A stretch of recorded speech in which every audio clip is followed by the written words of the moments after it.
É para mim um prazer estar aqui convosco e juntos ao longo desta semana estudarmos a palavra do Senhor. Pediram-me para falar de um assunto que eu gosto bastante, que é sobre profecias, ok? Então, ao longo desta semana, nós vamos nos concentrar nos eventos finais. Eu acho que é muito importante para nós entendermos perfeitamente o que é que vai acontecer no futuro, ok? Porquê? Porque é importante nós sabermos o que vai acontecer para podermos estar... Muito bem, para podermos estar preparados. Ok. Então, eu vou buscar aqui o meu apontador. Hoje o tema é a lei que vai mudar o mundo. Nós vamos percorrer a cronologia dos eventos finais ao longo desta semana. Mas hoje vamos ter uma mensagem um pouco diferente. Antes de avançarmos para a mensagem de hoje, eu queria falar um pouco como é que vai ser esta semana. Nós vamos começar o sábado, hoje, com a lei que vai mudar o mundo. Depois, amanhã, nós vamos ver os 2 grandes enganos. Nós hoje vamos estudar o início dos eventos finais, mas amanhã nós vamos ver quais são os argumentos que vão ser utilizados para convencer todo mundo a concordar com as leis que vão mudar o mundo. Faz sentido? Sim? Os argumentos. O que é que vai ser dito que vai convencer todo mundo? É um dos dias mais importantes, amanhã, ok? É um dos dias mais importantes da semana. Depois, na segunda-feira, nós vamos ver que vai haver uma união mundial como resposta a uma grande crise.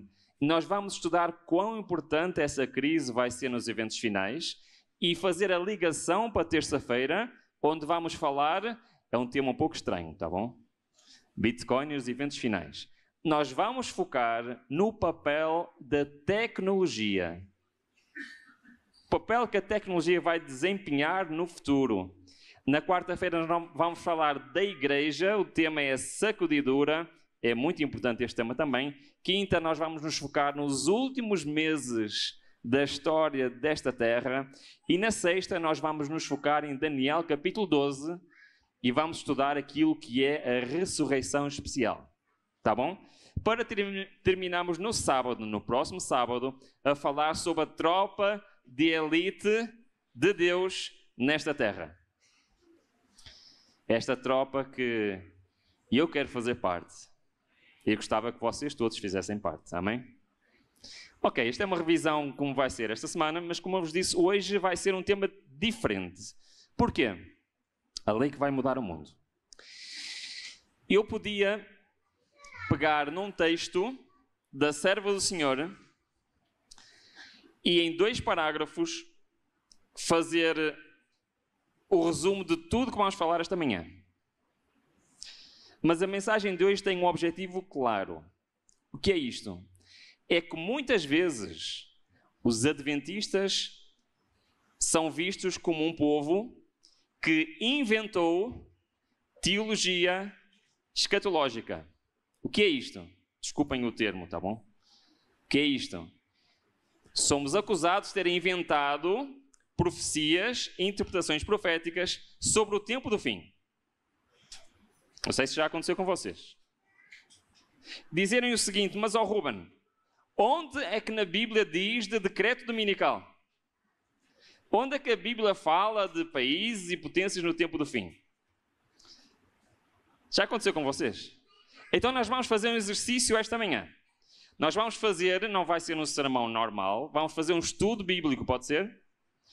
Nós vamos olhar pela Bíblia e demonstrar pela Bíblia onde está o decreto dominical e onde estão as potências que no fim vão ditar as regras. Pode ser? Ok, vai ser uma aventura. Vou tentar ser o mais rápido possível, tá bom? Mas vamos lá. O foco do nosso estudo ao longo desta semana vai ser o livro do Apocalipse. E vamos começar precisamente já no capítulo 1 de Apocalipse. Mas entenderam o objetivo da mensagem desta manhã, certo? Ok? Vamos usar a Bíblia para mostrar que os adventistas não estão a usar de imaginação profética, mas estão a falar da realidade profética, tá bom? Pela palavra de Deus. Vamos lá. Apocalipse, capítulo 1. Em Portugal, se eu for à rua e falar com um desconhecido e perguntar o que é o Apocalipse, o que é que acham que as pessoas respondem? Já queria avisar, eu gosto de fazer perguntas, tá bom? Eu vou fazer perguntas. As pessoas dizem assim, é o fim do mundo, é destruição, é aqui a mesma ideia que as pessoas têm? Sim? Ok. Apocalipse fala realmente disso? O que é que vocês acham? Fala de acontecimentos difíceis?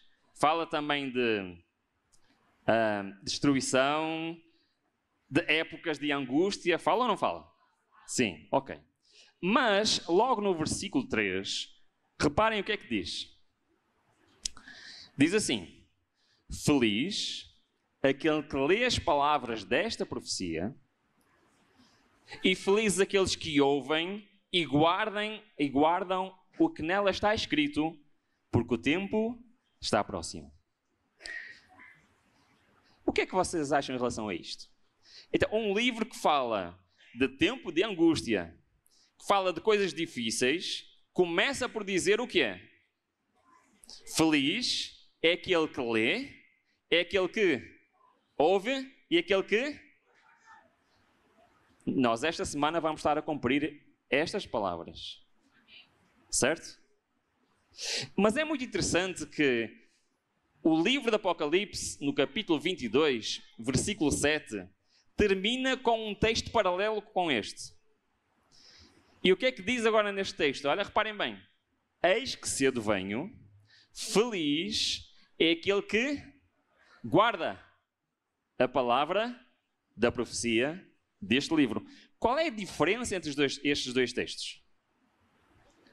É que o primeiro diz, feliz aquele que lê, que ouve e que guarda. E no fim diz, feliz é aquele que... Porquê é que há esta diferença? Porquê? Porque vai chegar a uma altura em que já não vale a pena estudar a profecia, ler a profecia. Porquê? Porque as coisas vão estar a acontecer. Então hoje é a altura de eu ler. Hoje é a altura de eu estudar, de eu ouvir. Para quê? Para eu estar pronto. E para mesmo numa altura, a altura mais difícil da história deste planeta, a promessa do Senhor é o quê? Eu posso ser? Incrível, não é? E este é o poder das profecias. É nós podemos ter a certeza de que lado nós estamos neste grande conflito. Pois bem, nós vamos começar o nosso estudo, então, em Apocalipse capítulo 7. E vamos ver os 3 primeiros versículos de Apocalipse 7. São versículos que nos ensinam muito acerca deste tema da lei que vai mudar o mundo. Nós não temos tempo para ver os detalhes todos, mas acompanhem-me então aqui na abordagem a este tema. Diz o seguinte no primeiro versículo. Depois disto, vi 4 anjos em pé nos 4 cantos da terra, retendo os 4 ventos da terra para que nenhum vento soprasse sobre a terra, nem sobre o mar, nem contra árvore alguma. Bom, estes textos são difíceis, certo? São cheios de símbolos. Eu queria vos dizer que, quando eu fui estudar teologia, profecia não era o meu forte, ok? Não era o meu forte. Mas eu no curso de teologia, eu apaixonei-me por profecia, e especialmente pelo livro de Apocalipse, que é o meu livro preferido. Não sei se há aqui mais pessoas, alguém aqui. Apocalipse, livro preferido. Bom, não estou sozinho, mas são uns pouquinhos, certo? Mas é de facto o meu livro preferido. Mas eu queria vos dizer que há 3 maneiras de nós estudarmos textos proféticos como este. Alguém sabe quais são as 3 maneiras? Primeira, buscando a interpretação do sim profético, onde Na própria palavra de Deus, ok? Então vamos ver os símbolos à palavra de Deus. Segundo método. Comparando a profecia com a história. Vendo na história o cumprimento da profecia. Terceiro. Sabiam que há mais um método? Pela revelação profética. O Senhor pode dar nova revelação profética para esclarecer e ampliar a profecia. Ok? Estes são os métodos de interpretação. Se nós fugimos destes métodos, provavelmente vamos estar a dar a nossa interpretação e não a interpretação do Senhor. Ok? Então vamos usar o primeiro método. Nós, quando olhamos para estes símbolos todos, 4 cantos da terra, ventos da terra, terra, mar, árvore, o que é que isto quer dizer? Por exemplo, do lado direito tenho os versículos, nós vamos ver aqui, não é o foco, não vamos ver aqui estes versículos, mas o símbolo 4 cantos na terra, de acordo com aqueles versículos, significa a terra na sua globalidade. Os 4 ventos significam de todas as direções. Portanto, temos aqui um aspecto que é universal disto que vai acontecer e que está a falar neste versículo. O vento em profecia representa destruição ou ira de Deus. Ok? A terra significa locais pouco habitados, com pouca civilização, enquanto mar, águas, as águas significam muitas pessoas, o mar significa o local onde existem muitas pessoas, muita civilização. Ok. Até aqui. Estão comigo? Sim? Estamos juntos? Ok. Então, se nós olharmos outra vez para este texto, o que é que este texto nos diz? Que existe vento que está pendente de cair sobre esta terra? Vou traduzir. Existe ira de Deus, destruição, que está pendente sobre esta terra? Sim ou não? Sim. É o que este texto está a dizer. Existe. Mas ele está ainda a ser o quê? Retido, segurado, certo? Muito bem. Mas, eventualmente, ele virá. Ok? Mas depois diz o seguinte, repara, não soprasse sobre o quê? Nem sobre a terra, nem sobre o mar. Já vimos que é a terra e o mar, certo? Locais pouco habitados, locais muito habitados. Mas tem ali outro símbolo. Qual é o símbolo? Árvore. O que é isso de árvore em profecia? É interessante, não é? Diz o seguinte, em Isaías 65 diz o quê? Porque os dias do meu povo são como os dias da quê? Árvore. Interessante. Jeremias diz, o varão que confia no Senhor é como o quê? Como uma árvore plantado junto às águas. O que é que Apocalipse 7 nos está a querer dizer do que é árvore? E se nós percorremos todos estes versículos, que não vamos percorrer, em Salmos diz que o justo é como uma árvore plantada junto aos ribeiros. Em Salmos 92 diz que o justo é comparado a palmeiras e cedros do Líbano. Em Isaías 61 fala em carvalhos de justiça para descrever aqueles que foram restaurados por Deus. Deus compara em Ezequiel 17 Israel a uma árvore. Bom, já perceberam o que é o símbolo da árvore, certo? Qual é o símbolo da árvore? O povo de Deus. Aqueles que confiam no Senhor, certo? Então já estamos prontos para compreender o que é que diz o versículo 2 e o versículo 1 em conjunto. E o que é que nos diz? Diz então que existe destruição e ira de Deus pendente sobre esta terra. E continua, e vi outro anjo subir do lado do sol nascente, tendo o quê? O selo do Deus vivo, e clamou com grande voz aos 4 anjos, quais fora dado que danificassem o quê? A terra e o mar. Então este texto está a dizer o seguinte: a destruição pendente a este mundo vai chegar ou não? Sim. E quando chegar vai afetar o quê? A terra e o mar. O que é que não vai afetar? Amém? Deus está-nos a dizer claramente: há a ira de Deus pendente sobre esta terra? Vai acontecer, vai. Nós vamos ver ao longo dessa semana, especialmente no final da semana, como isto vai acontecer. Mas eu quero já dizer, o Senhor vai cuidar do seu povo. Amém? E nós olhamos para este texto, podemos ter a certeza que o Senhor quer cuidar de nós em todas as situações. Mas falta-nos uma coisa, o quê? Qual é? É saber o que é o quê? Vocês não me deixem sozinho aqui. O selo do Deus vivo. Muito bem. Então, o que é que vocês conhecem sobre selo? O que é que quer dizer selo aqui em português do Brasil? O que é um selo?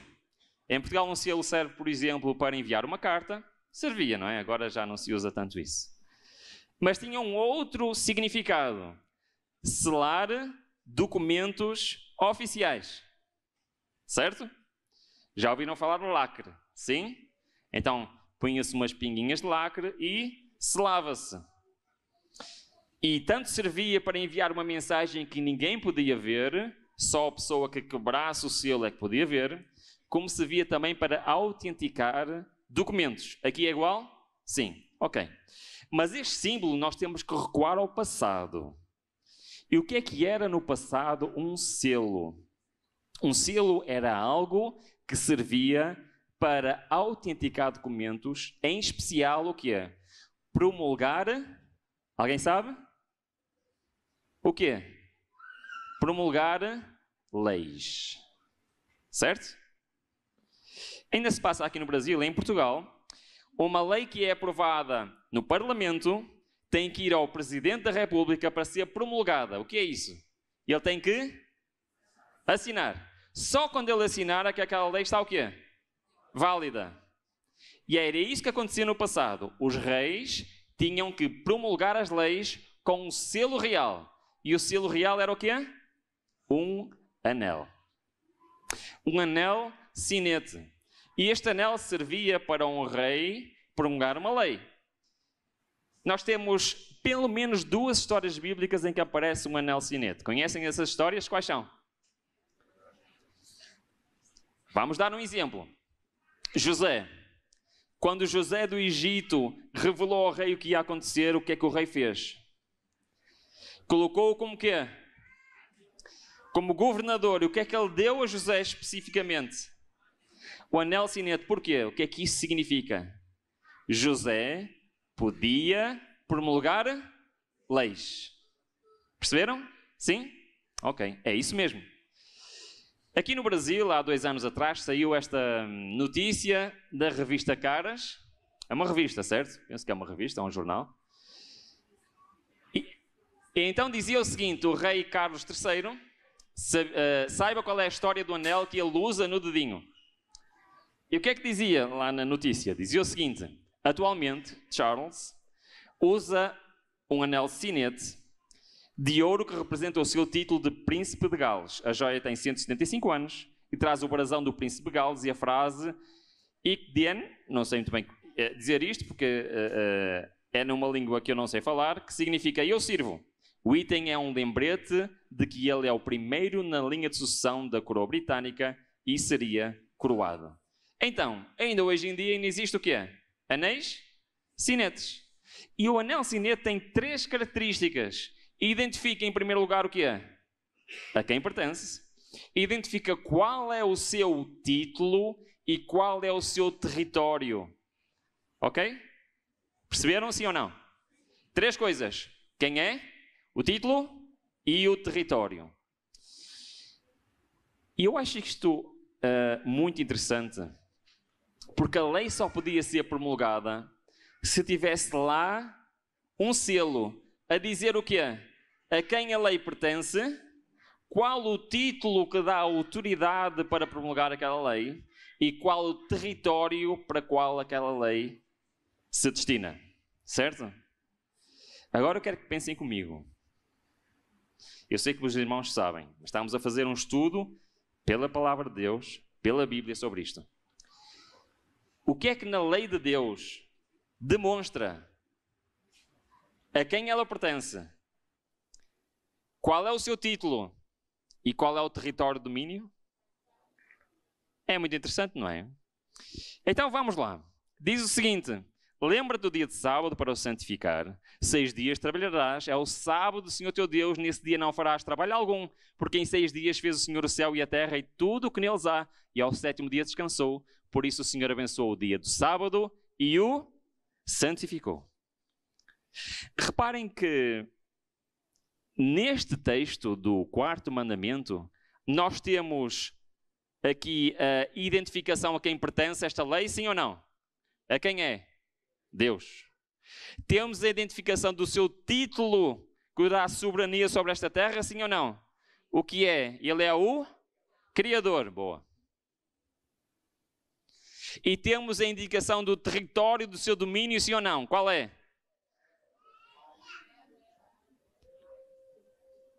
Tudo a ele pertence. E reparem que lá em Apocalipse 7, nós tínhamos lá um símbolo que representava toda a terra. Qual era? Dizia que era a terra e o... Já repararam que é exatamente as mesmas palavras que estão aqui? Que faz a ponte entre este versículo e Apocalipse 7, dizendo, olha que isto está relacionado com o quê? Com a lei de Deus. Com o 4º mandamento. Muito bem. Então nós temos aqui a identificação a quem pertence. Temos também o seu título e o território. Por isso o selo de Deus vivo em Apocalipse 7, 1 e 2 é nada mais, nada menos do que quê? O sábado. A lei de Deus e especificamente o 4º mandamento. A serva do Senhor diz o seguinte: o sábado foi inserido no decálogo como selo de Deus vivo, identificando o legislador e tornando conhecido o seu direito de governar. Era o sinal entre Deus e o seu povo, um teste de obediência para ele. E agora vamos para o versículo 3 de Apocalipse 7. Para completarmos aqui este estudo do Apocalipse 7, o que é que nos diz? E vi um anjo subir do lado do sol, trazendo o quê? O selo de Deus vivo, antes que venha essa fase em que a ira de Deus será derramada sobre esta terra. E o que é que diz? Dizendo, não danifiques a terra, nem o mar, nem as árvores. Até quando? Até que selemos na sua fronte os servos do nosso Deus.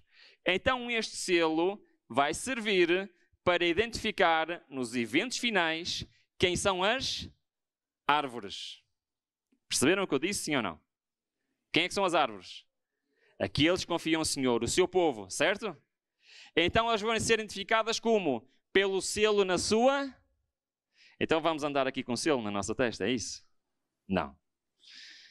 Vamos já ver o que é que isto significa. Muito bem. Agora, o que é que isto tem a ver, Ruben, com a lei dominical? É que nós em Apocalipse 13 temos um outro símbolo que está relacionado com este.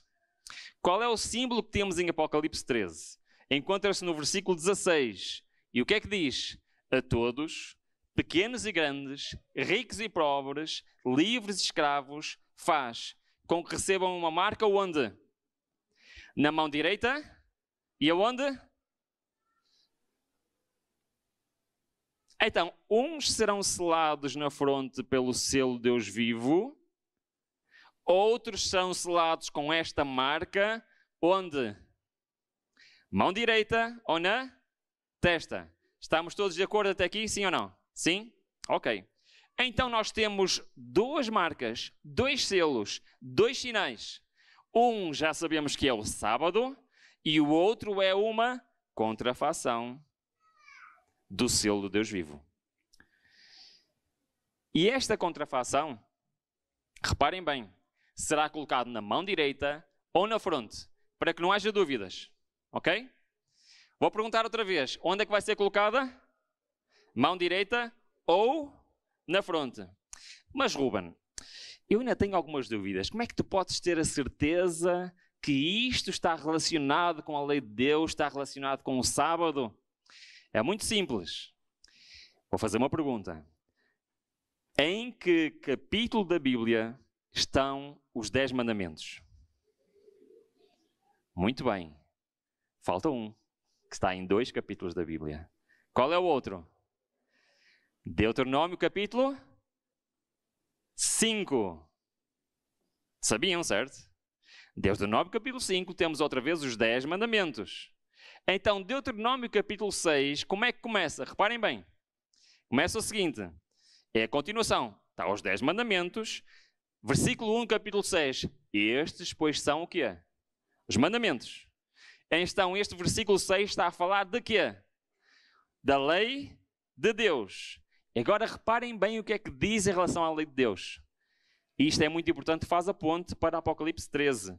Diz o seguinte, e estas palavras que hoje te ordeno estarão no teu coração.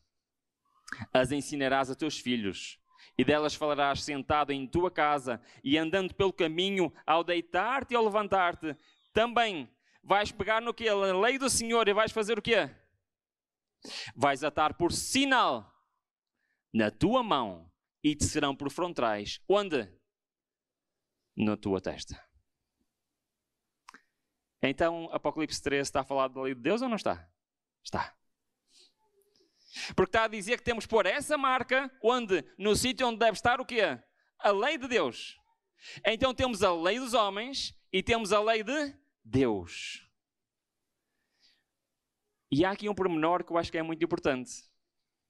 É que quando em Deuteronômio 6 fala da lei de Deus, ela diz que ela tem que estar onde? Na mão e na...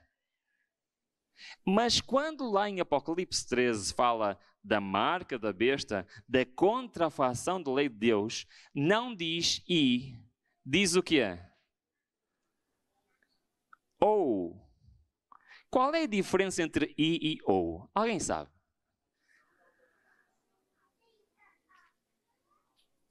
Já pensaram nisso alguma vez? A diferença entre i e ou. Porquê que a lei de Deus é i, mão e testa? E porquê que a lei dos homens é ou na mão ou na testa?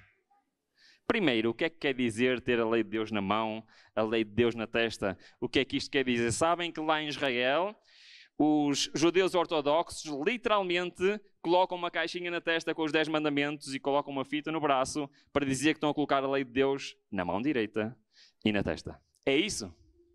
O que é então? É simples, vamos lá. O que é? A mão representa o quê? As minhas ações, certo? A testa representa o quê? Eu saber. Então prestem bem atenção. Para Deus não basta eu saber e eu tenho de agir. Mas para estar do outro lado, mesmo que eu saiba, mas não haja de acordo com isso, eu estou do lado de quê? Da marca da besta. Perceberam? Por isso é que é ou e não é i. Não adianta eu saber que esta é verdade. Não adianta eu saber que o sábado é o dia do Senhor. Não adianta eu conhecer a lei de Deus. Se eu não agir em consonância com isso, eu estou do lado do inimigo. Certo, igreja? Muito bem. Então já estamos prontos para avançar.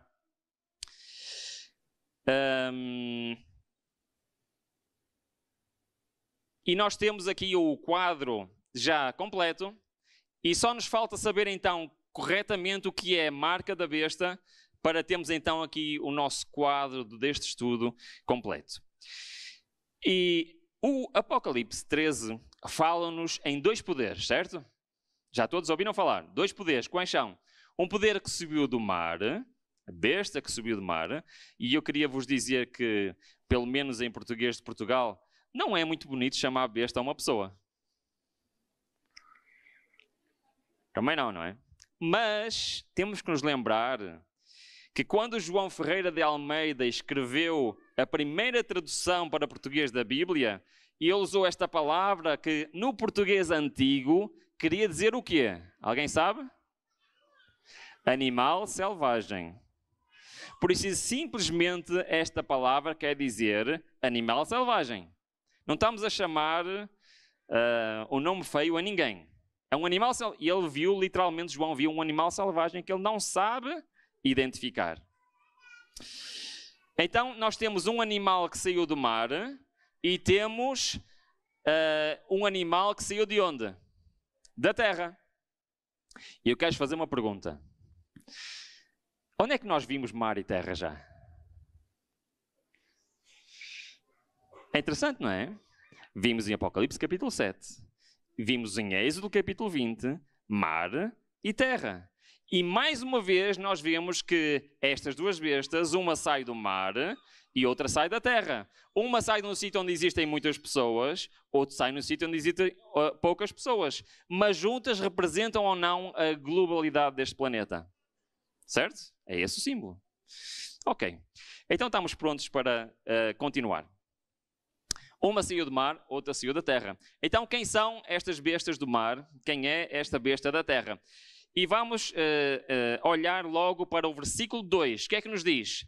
E a besta que vi era semelhante ao leopardo, e os seus pés como os de urso, e a sua boca como o de leão, e o dragão dele o seu poder, e o seu trono, e grande autoridade.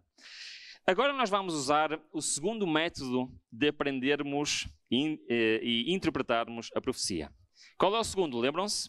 É comparar a profecia com a... Muito bem. Então, o que é que aconteceu na história? Aqui nós temos uma descrição desta besta que saiu do mar e a comparação com quantos animais? Temos aqui o leopardo, o urso, o leão e temos um dragão. E se nós olharmos para a profecia de Daniel 7, o que é que nós temos lá? Um leão, um leopardo, um urso e um animal terrível. Certo? Então o que é que isto quer dizer? Quer dizer que esta besta que sai do mar é nada mais, nada mesmo que a mesma que vem nesta sequência de animais de Daniel, capítulo 7. E pela história, todos nós sabemos isto, pela história, qual foi o poder que dominou a Europa após a queda do Império Romano? Sabem que eu moro em Portugal, não é? Ainda temos lá muitos monumentos históricos do Império Romano. Ainda temos pontes, temos ruas que faziam parte do Império Romano. E é muito interessante que houve uma passagem gradual do poder civil de Roma para o poder religioso de Roma. Mas foi exatamente isso que aconteceu. E durante um período de muitos séculos não podia haver um reino na Europa que não fosse autorizado pelo poder de Roma. Então não era apenas um poder religioso, era também um poder civil.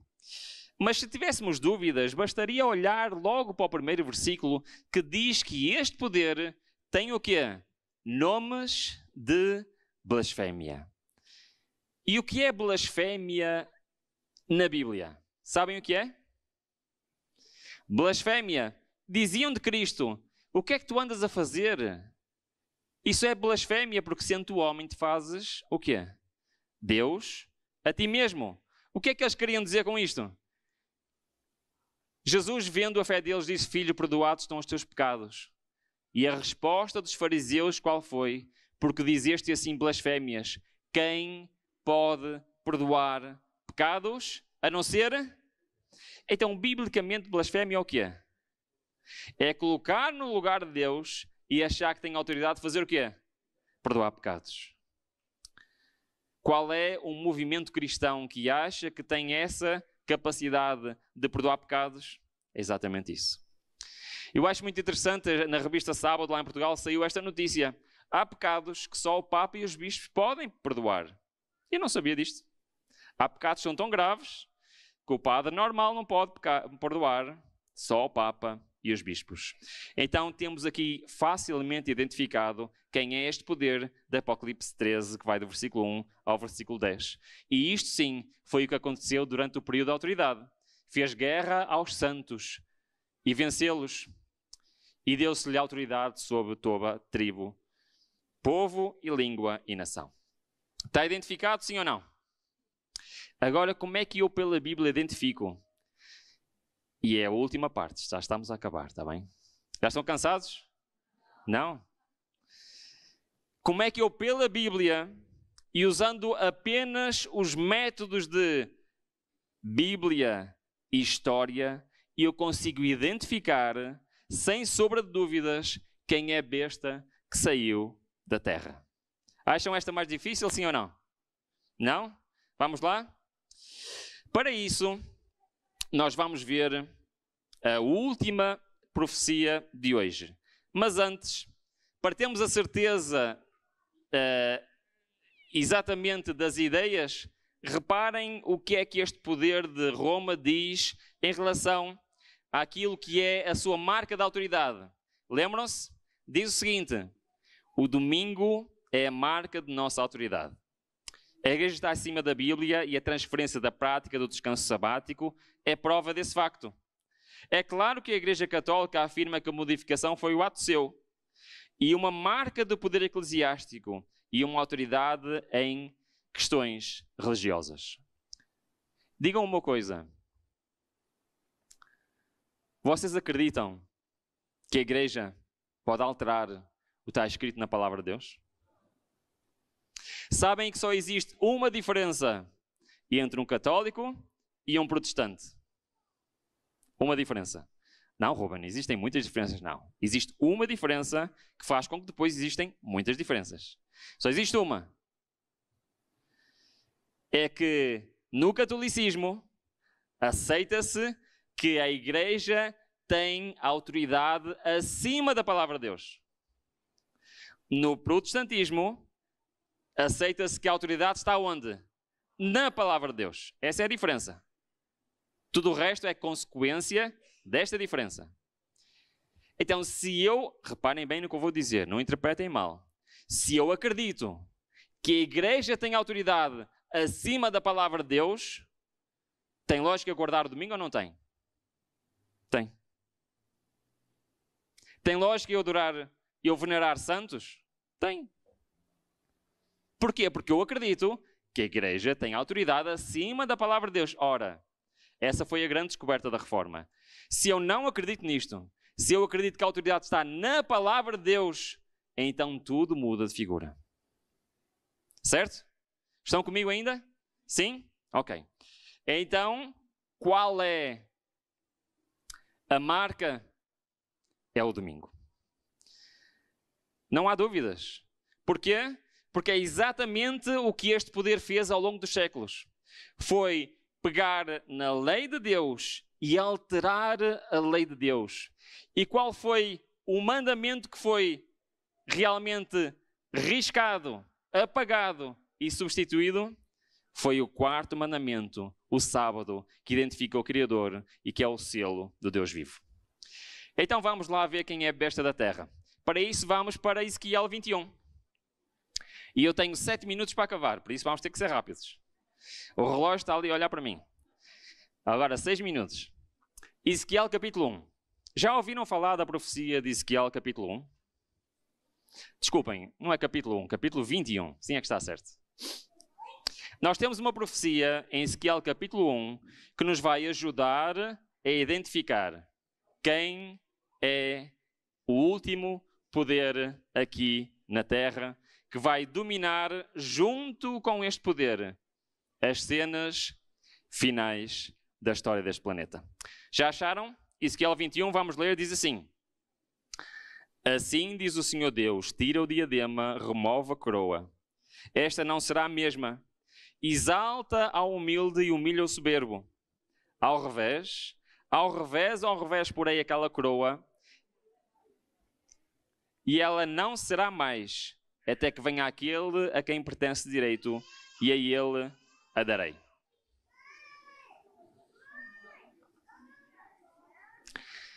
Pergunta, quem é que percebeu o que é que está aqui? O que é que perceberam deste texto? Nada? Alguma coisa?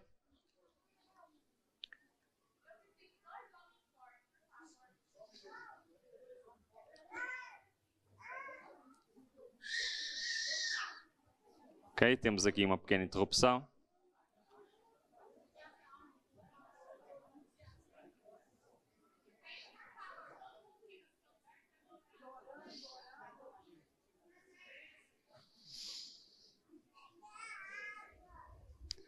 Para quem está em casa, temos aqui uma pessoa que se sentiu mal, está-se a retirar da sala e já vamos continuar.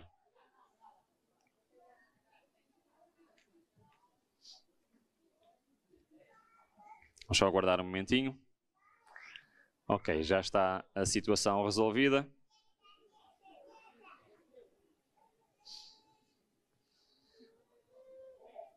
Muito bem, vamos então continuar. Então, nós acabamos de ler este versículo. E eu estava a fazer aquilo que eu gosto, perguntas. O que é que entenderam deste versículo?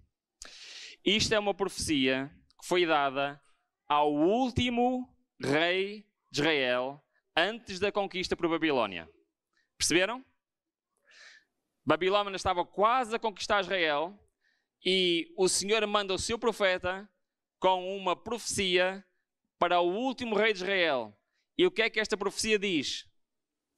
O Senhor vai fazer o quê? Vai tirar-te a...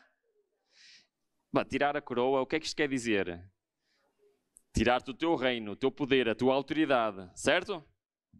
E o que é que diz? Ela não será a mesma. E diz que essa coroa vai estar ao revés, ao revés, ao revés a por aí, até que venha aquele a quem pertence por direito. Vamos por passos? Quem é aquele que a quem pertence por direito? Jesus, certo?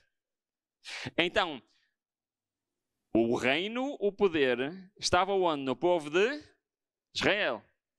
E ia ser retirada e ser colocada ao revés. O que é que isto quer dizer? A quem não pertence. A quem não deveria ter esse direito. Mas é estranho porque depois diz que vai fazer o quê?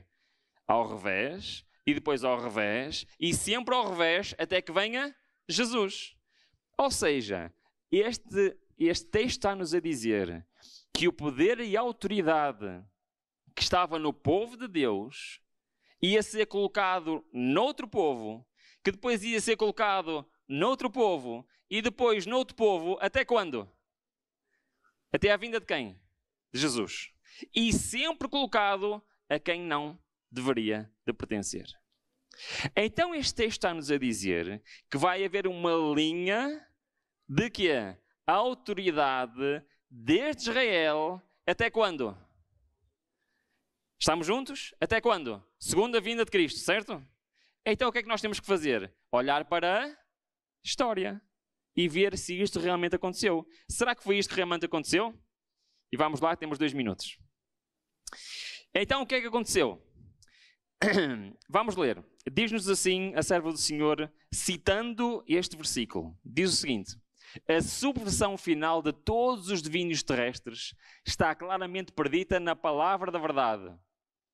O que é a subversão final de todos os domínios terrestres? É o fim dos domínios desta terra. Quando é que isso vai acontecer? Quando Cristo voltar, amém? Está claramente predita. Onde?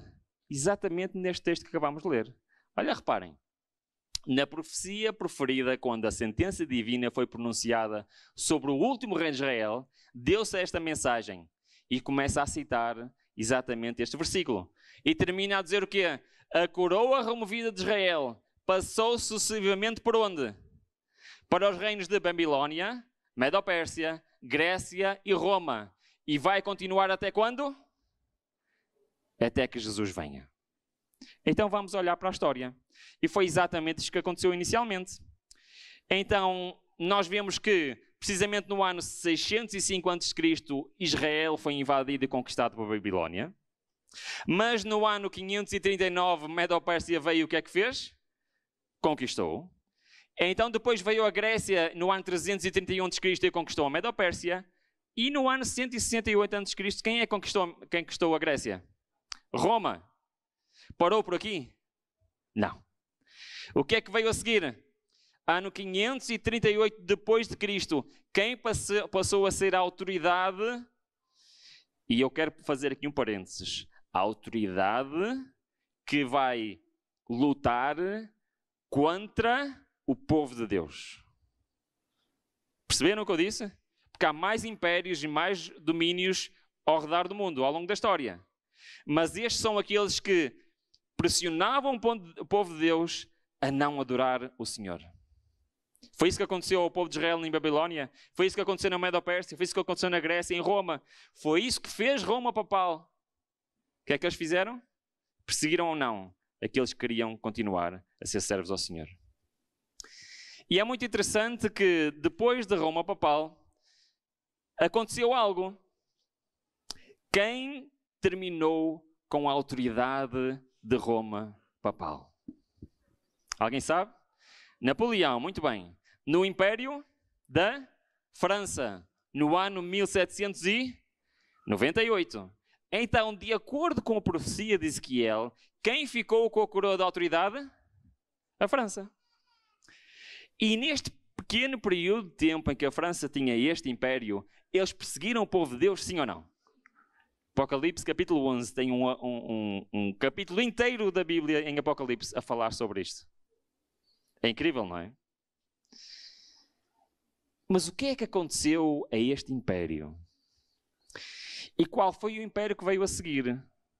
Sabem o que é que aconteceu a este império? É que enquanto Napoleão lutava lá na Europa por supremacia, e muitas pessoas não sabem isto, do outro lado do Atlântico, por onde fugiram aqueles que queriam manter-se fiéis à Bíblia, por onde é que eles fugiram? Para a América do Norte, certo? Sabem o que é que estava a acontecer na América do Norte nesta altura? Aquele que é chamado o primeiro império ultramarino da França. Conheciam este império? Que era gigantesco. Quase toda a América do Norte era dominado pela França, desde o século XVI. E reparem, está ali identificado a azul, aquilo que é hoje os Estados Unidos e o Canadá.